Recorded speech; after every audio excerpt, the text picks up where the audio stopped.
कहानी की शुरुआत होती है और हमें एक आवाज सुनाई देती है। हमें अरबों साल पहले जिंदगी दी गई, तो हमने उसका क्या किया। अब हम लूसी नाम के एक लड़की को देखते हैं जो अपने दोस्त के साथ खड़ी थी। वो उसको एक बैग दिखाता है और कहता है तुम्हें ही उस होटल के अंदर जाकर एक आदमी को देकर आना होगा, जिसके बदले में हमें $1000 मिलेंगे। लूसी कहती है इतने कम पैसों में मैं ये काम नहीं करूंगी। जब लूसी उसे मना कर देती है तो अब वो उस सूटकेस को एक हथकड़ी के साथ लूसी के हाथ पर बांध देता है और उसे अंदर जाने का कहता है। उसे भी अब अपने दोस्त की बात को मानना पड़ता है। वो होटल के अंदर आ गई थी और रिसेप्शन पर आकर उस आदमी के बारे में पूछती है जिसका नाम मिस्टर जैंग था। तभी वहाँ पर कुछ लोग आते हैं जो लूसी के दोस्त को होटल के दरवाजे पर ही गोली मार देते हैं और लूसी को पकड़कर अपने साथ एक होटल के कमरे में ले आए थे। वहीं पर मिस्टर जैंग आता है जिसके हाथ खून में भरे हुए थे। वो आकर अपने हाथ धोता है और लूसी से पूछता है बताओ इस सूटकेस में क्या है। लूसी उसे देखकर घबरा गई थी और रोने लगती है। कहती है मैं नहीं जानती इसमें क्या है, मुझे तो सिर्फ मेरे दोस्त ने आपको ये सूटकेस देने का कहा था। अब वो उस सूटकेस का कोड बताकर चुप जाते हैं और लूसी से उसे खोलने का कहती है। वो पूछती है क्या है इसमें, कोई बॉम्ब है। जैंग कहता है हो सकता है, मुझे तुम्हारे दोस्त पर बिल्कुल भरोसा नहीं, वो कुछ भी कर सकता है। लूसी को बहुत डर लग रहा था, वो उसे खोलने से मना कर देती है। जैंग के आदमी जब उस पर गन करते हैं तो बेचारी डरकर कहती है वेट रुको मैं खोलती हूँ। अब वो उस सूटकेस को कोड लगाकर जब खोलती है तो उसमें से 4 नीले कलर के पैकेट्स मिलते हैं जो किसी तरह का ड्रग था। अब उस ड्रग को टेस्ट करवाने के लिए जैंग के लोग एक आदमी को लाते हैं। जब वो उस ड्रग को सूंघता है तो वो अजीब अजीब हरकतें करने लगता है और जोर जोर से हंस रहा था। जैन को उस आदमी की बात बिल्कुल पसंद नहीं आती। वो लूसी के सामने ही उसे गोली से मार देता है। अब जैन लूसी से कहता है मैं तुम्हें एक जॉब नौकरी देना चाहता हूँ। लूसी कहती है नहीं मैं कोई जॉब नहीं करना चाहती, मुझे बस यहाँ से जाने दो। तभी जैन का एक आदमी लूसी को जोरदार मुक्का मारता है जिससे वो बेहोश हो गई थी। इसके बाद हम एक प्रोफेसर को देखते हैं जो अपने लेक्चर में सभी सुनने वाले लोगों को बता रहे थे कि जमीन पर रहने वाला हर जानवर अपने दिमाग का 3% हिस्सा ही इस्तेमाल कर पाता है, मगर इंसान इन चीजों में सबसे आगे है जो अपने दिमाग का 10% हिस्सा इस्तेमाल करता है। मगर डॉल्फिन मछली इंसानों से भी आगे है, वो अपने दिमाग का 20% हिस्सा इस्तेमाल करती है, यानी कि वो इंसानों से ज्यादा ज़हीन है। पर प्रोफेसर कहते हैं अगर कोई इंसान अपने दिमाग का 20% इस्तेमाल कर ले तो पूरी तरह से वो अपने जिस्म पर काबू पा सकता है, और अगर इंसान का दिमाग 40% तक काम करना शुरू कर दे तो वो सामने वाले इंसान को भी कंट्रोल में कर सकता है। वहीं पर ऑडियंस में बैठा एक लड़का पूछता है सर अगर कोई इंसान अपने दिमाग का 100% इस्तेमाल कर ले तो क्या होगा। प्रोफेसर कहते हैं इस बारे में तो मैं खुद भी नहीं जानता कि तब क्या होगा। उधर जब लूसी को होश आता है तो उसके पेट पर पट्टियां बंधी हुई थी और उसे दर्द हो रहा था। उसे लगता है शायद इन लोगों ने उसके जिस्म का कोई हिस्सा निकाल लिया है। जब वो बाहर जाने लगती है तो उधर कुछ लोग आते हैं जो उसे पकड़कर अपने साथ ले गए थे। वो उसे जैंग के सामने ले आते हैं। लूसी वहाँ पर उनसे पूछती है कि तुमने मेरे साथ क्या किया है, बताओ मुझे। तभी वहाँ पर एक डॉक्टर कहता है फिक्र नहीं करो, हमने तुम्हारे साथ ऐसा कुछ नहीं किया, बस तुम्हारे पेट को काटकर उसमें ड्रग्स के पैकेट को रख दिया है। अब वहाँ पर 3 और आदमियों को भी लाया जाता है जिनके पेट में इसी ड्रग को रखा गया था। दरअसल इन चारों को ये ड्रग अलग अलग जगह पर डिलीवर करना था, और अगर इनमें से किसी ने भी चालाकी करने की कोशिश की तो इनकी फैमिलीज को मार दिया जाएगा। जैंग के आदमी इन लोगों के मुंह पर कपड़ा डालकर इन्हें ले जाते हैं। इसके बाद लूसी खुद को एक बंद कमरे में पाती है जहाँ पर वो आदमी था जिसके लिए लूसी उस ड्रग को लेकर आई थी, मगर वो उसके साथ बदतमीजी करने की कोशिश करता है। जब वो उसे मना करती है तो वो आदमी अब लूसी को मारने लगा था। वो उसे नीचे गिराकर उसके पेट में जोर जोर से टांगे मारता है, जिस वजह से लूसी के पेट में जो पैकेट था वो फट जाता है और ड्रग उसके खून में शामिल हो गया था। उस ड्रग के खून में शामिल होने की वजह से लूसी के जिस्म में अजीब होने लगा था। वो तड़पने लगती है और उसका जिस्म हवा में उड़ रहा था।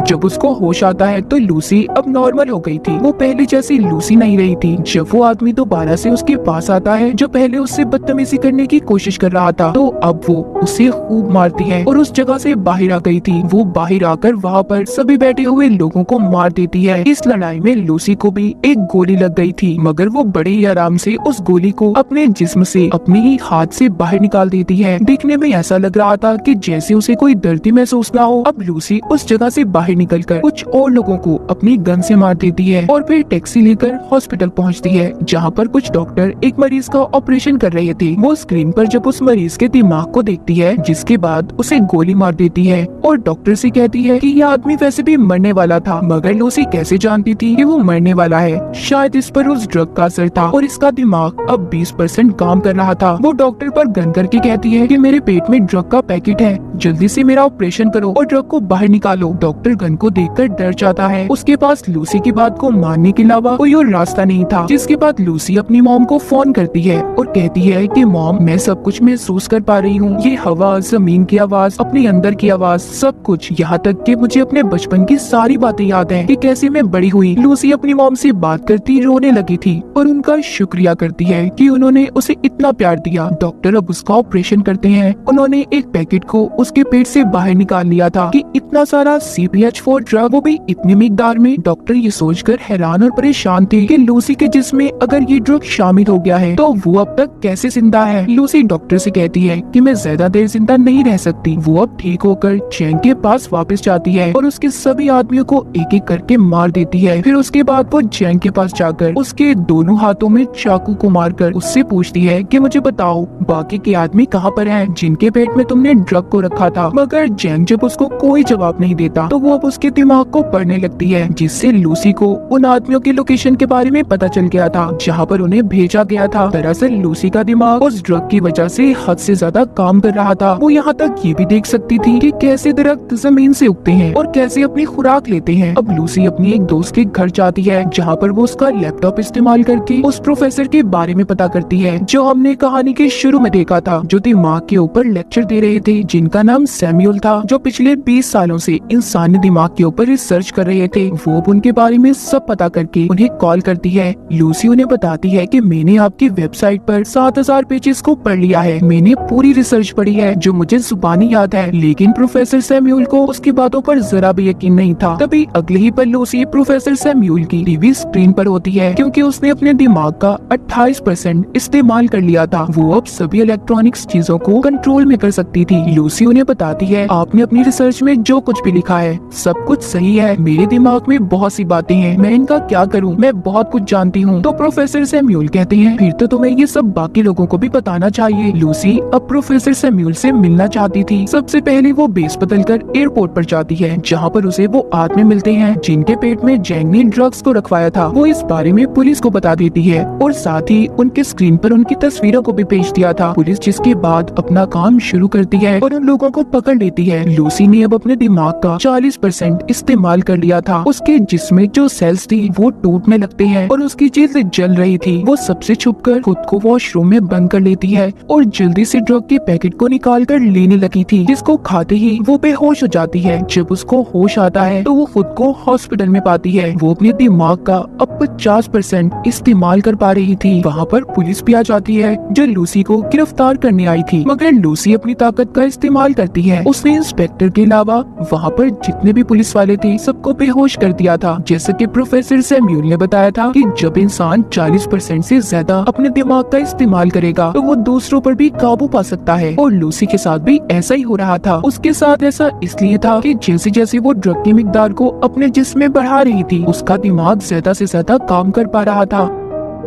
उधर वो लोग जो पकड़े गए थे उन्हें हॉस्पिटल ले जाया जाता है ताकि उनके पेट से ड्रग को निकाला जा सके। लूसी भी अब इंस्पेक्टर के साथ हॉस्पिटल में पहुंच जाती है। हम यहाँ पर देख पाते हैं कि लूसी के दिमाग की ताकत इतनी बढ़ गई थी कि अब वो सारे शहर की फोन कॉल्स को भी सुन पा रही थी। तभी उसे पता चलता है कि जैंग के लोग भी हॉस्पिटल में पहुँच गए हैं। लूसी भी अब जल्दी से हॉस्पिटल पहुँचती है। वहाँ पर जैंग के लोग पहले ही मौजूद थे जो उस पर गन तान कर खड़े हो जाते हैं, मगर लूसी के सामने वो ज्यादा देर तक टिक नहीं पाते। वो उन्हें हवा में किसी शॉपर की तरह उड़ा देती है और उनके हथियार छत पर किसी मकनातीस की तरह चिपक गए थे। वो अपने सामने आने वाले एक एक आदमी को दूर करती है जो दीवार में जाकर लगते हैं और दीवार में भी सुराख हो गए थे। लूसी अब उनसे वो बैग लेती है जिसमें ड्रग था जो इन्होंने यहाँ से डॉक्टर से लिया था। वो भी इंस्पेक्टर को अपने साथ चलने का कहती है। उसने जो इतना सब देख लिया था वो लूसी से कहता है, मुझे लगता है कि तुम्हें मेरी मदद की जरूरत नहीं होगी आगे। वो उस इंस्पेक्टर के पास आती है और कहती है, तुम मेरे लिए एक रिमाइंडर की तरह हो जिसे मैं हमेशा याद रखना चाहती हूँ। चलो मेरे साथ चलो। वो उसे लेकर अब प्रोफेसर सैम्यूल से मिलने के लिए निकल जाती है, मगर जैंग ने उसे जाते हुए देख लिया था। वो भी अब अपने आदमियों के साथ उसका पीछा करता है। वहीं पर हम प्रोफेसर सैम्यूल को देखते हैं जिन्होंने सभी उन डॉक्टर्स और प्रोफेसर को बुला लिया था जो अपनी अपनी रिसर्च में माहिर थे। वहाँ पर अब लूसी भी आ गई थी। प्रोफेसर सैम्यूल सबको लूसी से मिलवाते हैं। सभी मिलकर काफी हैरान थे, मगर एक प्रोफेसर को लूसी पर शक था। वो अब उसको पकड़कर उसके बारे में बताती है। कहती है कि जब तुम्हारी बेटी 6 साल की थी तो उसकी मौत कार एक्सीडेंट की वजह से हुई। ये हो गए थे क्योंकि इस बारे में आज तक कोई भी नहीं जानता था और इसी वजह से सभी लूसी पर यकीन करने लगे थे। वो सभी को वहाँ पर वो जानकारी देने लगती है जिसके बारे में वो सब कुछ जानती थी। वो अपने जिस्म में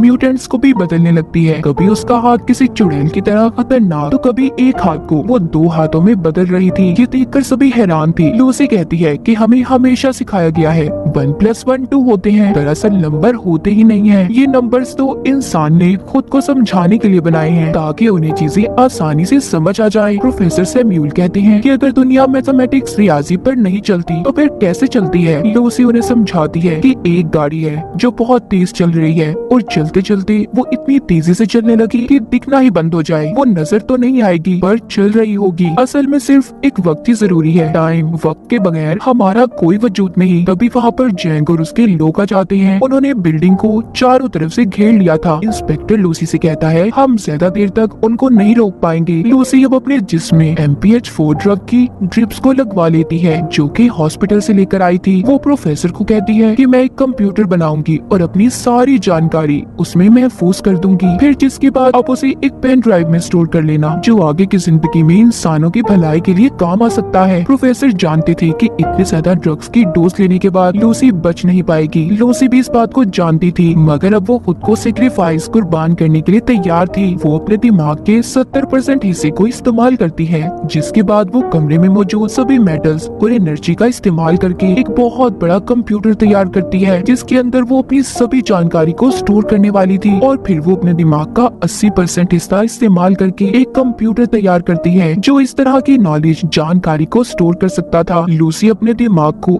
इस हद तक इस्तेमाल कर लेती है कि वो वक्त के दूसरे हिस्से में भी पहुंच गई थी, यानी कि वो टाइम ट्रेवल भी कर सकती थी। इसके बाद वो हजारों साल पीछे जाकर जमीन पर जब डायनासोर थे वहाँ पर पहुँच जाती है। जब वो उस वक्त से थोड़ा और पीछे जाती है तो वो उस वक्त में पहुँच गई थी जब इंसान का कोई वजूद ही नहीं था, सिर्फ चंद ही एक इंसान थे, मगर वो भी जानवरों के रूप में। अब लूसी वापस आती है। जैसे जैसे वो अपने दिमाग का इस्तेमाल कर रही थी उसका जिस्म गायब होता जा रहा था। जब वो 99% अपने दिमाग का इस्तेमाल करती है तो आसमान पर उस वक्त में पहुंच जाती है जब जमीन का ये हिस्सा बना था। वहाँ पर अब जैंग भी आ गया था। इससे पहले वो लूसी को मारता वो अपने दिमाग का 100% हिस्सा इस्तेमाल करके गायब हो गई थी। वहीं पर इंस्पेक्टर आ जाता है जिसने अब जैंग को मार दिया था। लूसी प्रोफेसर को आकर पेन ड्राइव देती है जिसमें उसने अपने दिमाग के सारे डेटा को स्टोर कर दिया था। इंस्पेक्टर पूछता है लूसी तुम कहाँ पर हो? तभी उसके फोन पर मैसेज आता है आई एम एवरीवेयर, मैं हर जगह पर हूँ। कहानी के आखिर में हम वही आवाज को सुन पाते हैं जो हमने कहानी के शुरू में सुनी थी कि अरबों साल पहले हमें जिंदगी दी गई, मगर हमने उसके साथ क्या किया, क्या समझा अपनी जिंदगी को। हमें एक बहुत ही एडवांस कंप्यूटर दिया गया है और वो है हमारा दिमाग, मगर हम पैसे कमाने के लिए अपने जिस्म का तो इस्तेमाल करते हैं मगर अपने दिमाग को कोई समझ पाता है। और इसी के साथ इस मूवी की कहानी